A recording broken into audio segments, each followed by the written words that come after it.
Picture this. The year is 1917. A shell has taken out half your unit. The officer is dead.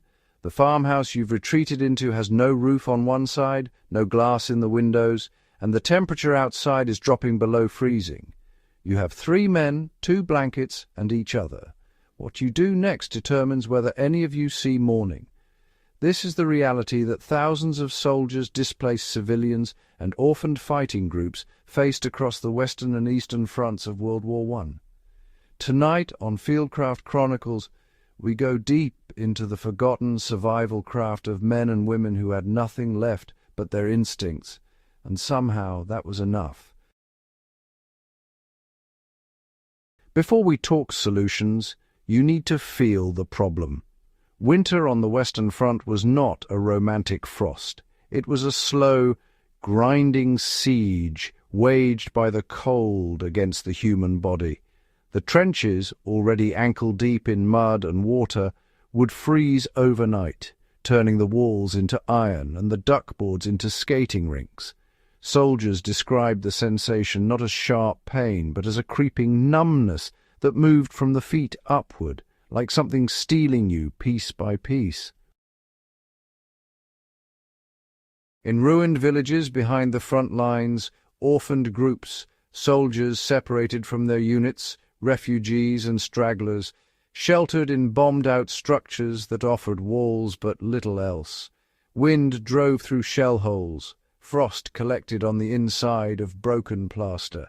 In these conditions, hypothermia didn't announce itself. It whispered.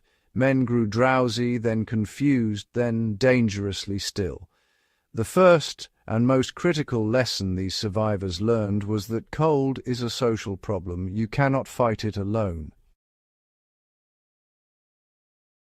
What emerged organically in these ruins was something historians rarely document, but survivors consistently described: a structured approach to shared warmth that bordered on instinctive fieldcraft.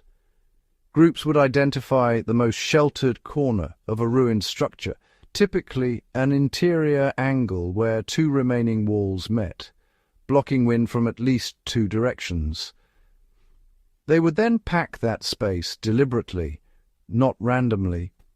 The largest-bodied individuals were positioned on the outside edges of the sleeping group, acting as a human windbreak for the more vulnerable: the wounded, the young, the already chilled.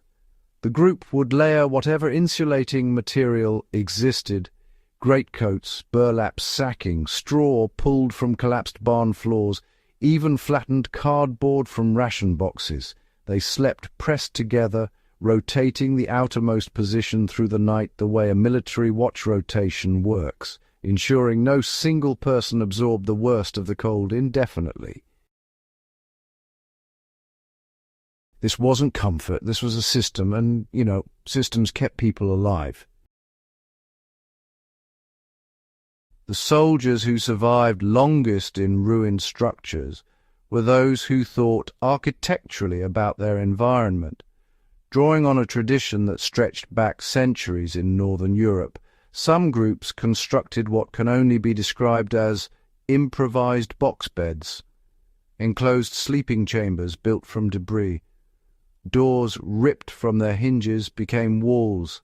Rubble stacked methodically created windbreaks. Heavy rugs or salvaged curtain material formed cellular spaces low enough to trap the heat rising from sleeping bodies. Inside these crude enclosures, the temperature differential could be, remarkable, sometimes 10 to 15 degrees warmer than the open ruin around them. The science is simple. Human bodies at rest radiate continuous heat, and a small enclosed space allows that heat to accumulate rather than dissipate. The soldiers didn't know the thermodynamics, but they knew it worked, and they built it better each night they survived. In extreme conditions, these groups also began treating the human body itself as a survival resource to be managed.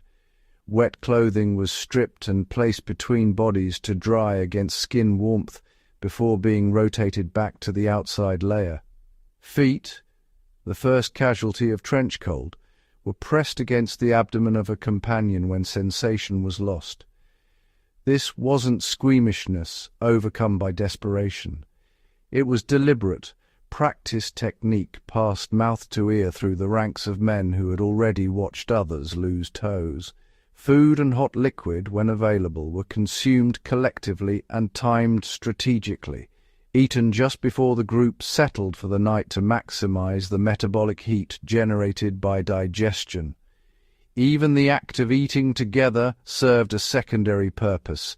It maintained morale, gave structure to otherwise shapeless, terrifying nights, and reminded men that they were still a unit, still functioning, still alive in a way that mattered. There is something deeply humbling about studying the survival craft of men who had everything stripped away. No gear, no manuals, no instructor standing over them, just necessity, observation, and each other. What they built in those frozen ruins, those systems of shared warmth, improvised shelter, and collective resource management, echo directly into modern bushcraft, emergency preparedness, and wilderness survival doctrine. When you read about group shelter protocols in modern survival manuals, you are reading the lessons written in frost and endurance by men who never got credit for the curriculum. The huddle, the rotation, the enclosed sleeping space, the strategic use of body heat. These are not ancient secrets. They are hard-won fieldcraft, preserved not in books but in the survival of the men who practice them. The cold doesn't change. The ruins of 1917 and a backcountry emergency in 2025 present the same fundamental equation. Warmth is life, and warmth shared is life multiplied. The soldiers of the Great War understood this not as philosophy, but as the most practical truth they had ever learned. If this episode opened your eyes to the depth of wartime fieldcraft, don't keep it to yourself. Subscribe to Fieldcraft Chronicles for weekly deep dives into history's most powerful survival lessons. And share this video with every history lover, bushcrafter, and preparedness-minded person in your life. These stories deserve to be remembered, and the skills deserve to be carried forward.